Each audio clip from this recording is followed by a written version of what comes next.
Hello there, Mr. Lee here. We're going to explore the Epiacum Roman forts today, so come on, let's join us.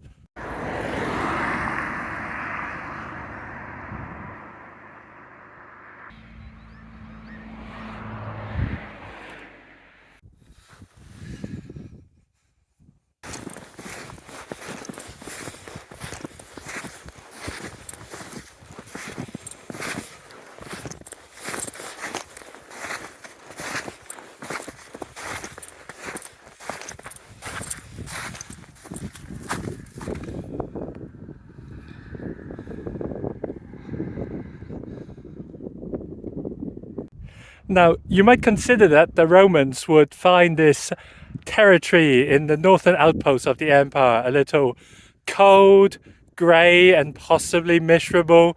And I think on a day like today, it's hard to disagree with at least the first two of those descriptions.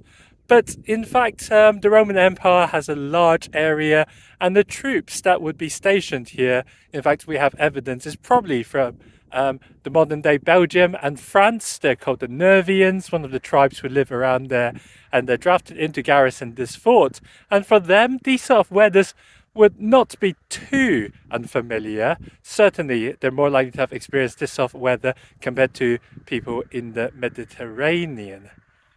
Whether they find this sort of weather scenic or romantic is another question, given that they're here to do a job and it isn't necessarily where they come from. And yeah, being soldier is can be a bit of a how shall I say it, monotonous lifestyle.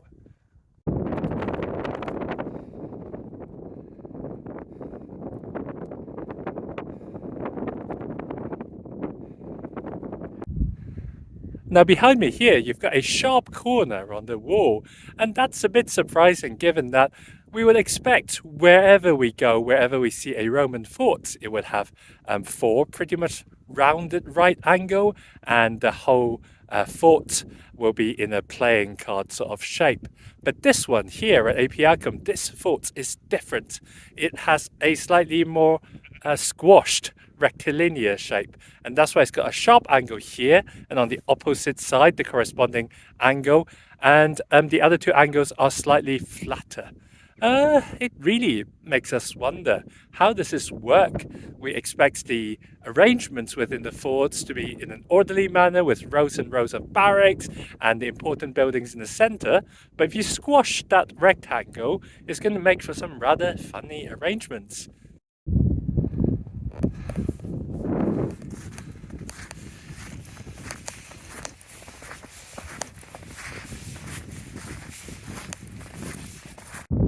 Hey, look, the ditches and the ramparts, you can just see it over here going up and down and up and down. I can just imagine the enemies attacking, going, hey, hey, going over and over those ramparts.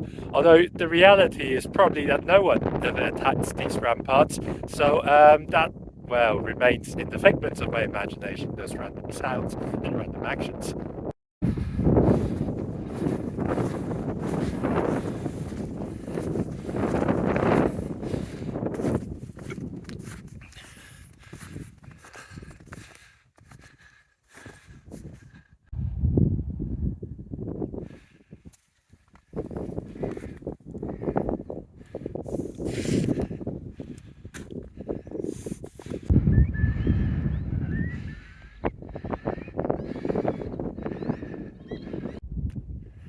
I'm just standing in front of the western corner of the fort. That's one of the flatter corner.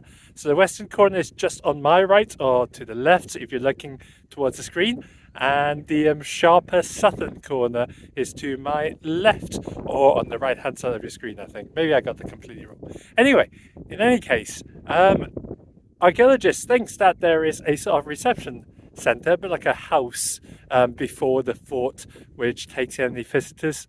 I'm not entirely sure that's at least what the interpretation board says.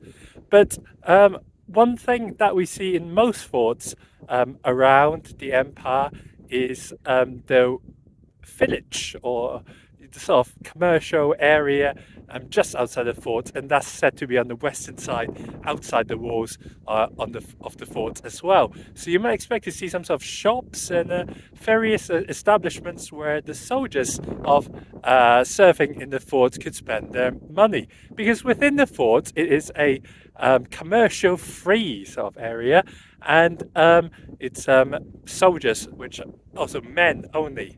A lot of these settlements developed outside the forts, and actually they become the backbone of settlements and commercial centres after the soldiers have left the area. And so, yes, that's on the western side here, just behind me.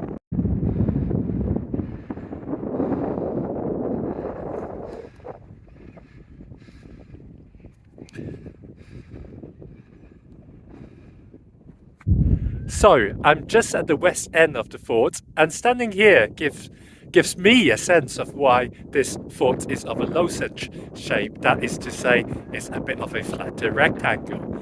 You can just about see the west end behind me, and pointing, you follow in a line just as it juts out over there, western end being one of the sharper angles, you get to see a valley. So where the fort sits is on one side of a valley that runs west and east on a little mound. It may be to do with the glacial geology before the Romans, or way before the Romans were here, no matter. But what is important about the geography and geology is that it makes this a rather flat valley, and it makes that little mound, that knoll, if you like to use a sort of Celtic word, that means that the Romans were better off building something that's not quite totally rectangular in order to take full advantage of that slight height advantage on which to sit the fort. Oh, it really is freezing here.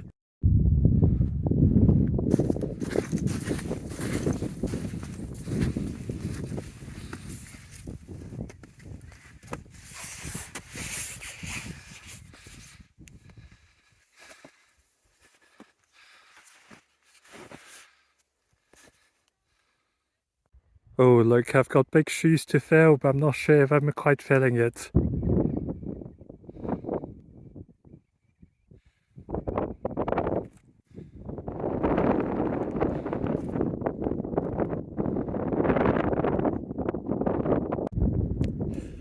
I'm standing at the southern end of the fort, so just on the top wall is where I'm standing. So behind me would have been the main part of the fort.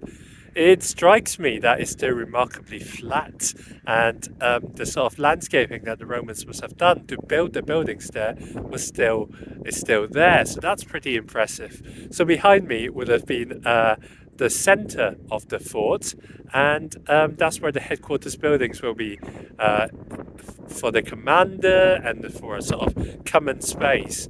Whereas if I move and pan down towards actual beyond the wall to the south of it, there is just a little bit of flat clear ground, or at least relatively flat ground, and that would have been for parading, we think.